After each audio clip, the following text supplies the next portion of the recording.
Hello, Fairfax County Public Schools. We're here at Columbia Elementary School with Principal Mike Cunningham and Assistant Principal Miss Patel and all the wonderful office staff and students.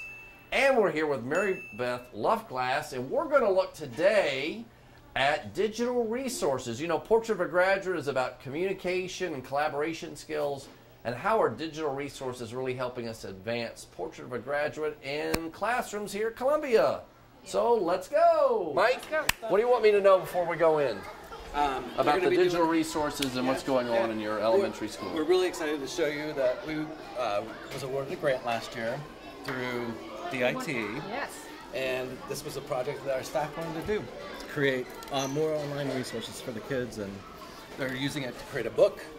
Each kid is creating a book on the seasons. Oh. Well, you know, students are creators, not just consumers of education, of technology, which is a great model. Yeah. Well, let's go take a look. Great. Very good. Are you waiting things?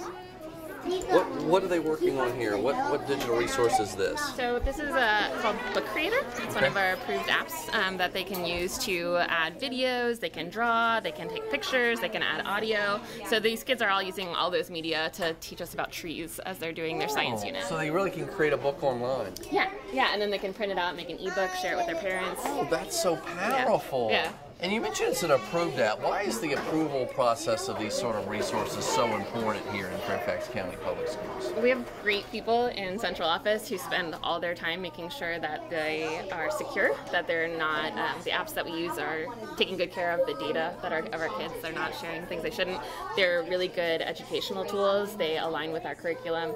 So we want to make sure that we're using applications that are the best for our kids, both as far as educational value and security.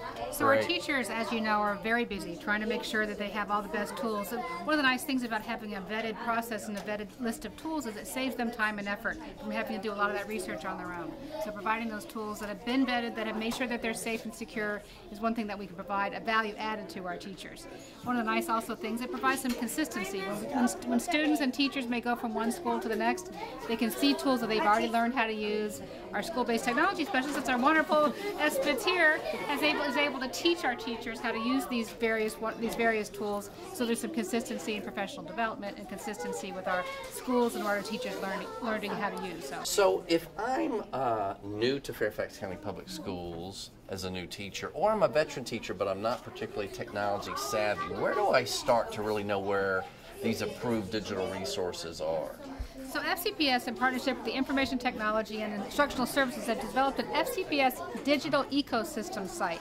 So they can look for that on the website. They can also find it on their browser. So all of our teachers on their laptops have the FCPS digital ecosystem automatically linked on their browser. So anytime they go onto their computer, they can find those resources very easily. Fantastic. Thanks for all that you're doing and for your system leadership, Mary Beth, and making this happen for teachers in the classroom. We're excited. Very good.